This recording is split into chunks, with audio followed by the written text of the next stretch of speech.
In this video, I'll show you how to check how many RAM slots your PC has without opening it. Let's get started. First, right-click on the taskbar and select Task Manager.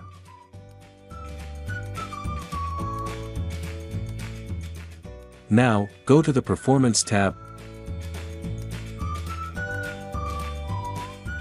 and select Memory on the left.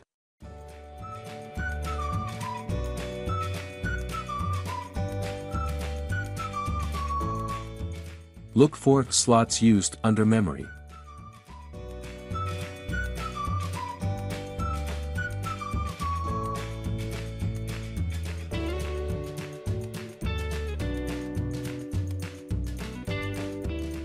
Another way is using Command Prompt.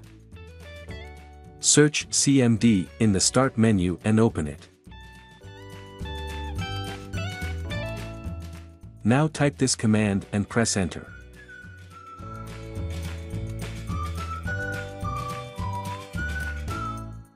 The number of memory devices tells you how many RAM slots your motherboard has. That's how you check your RAM slots without opening your PC.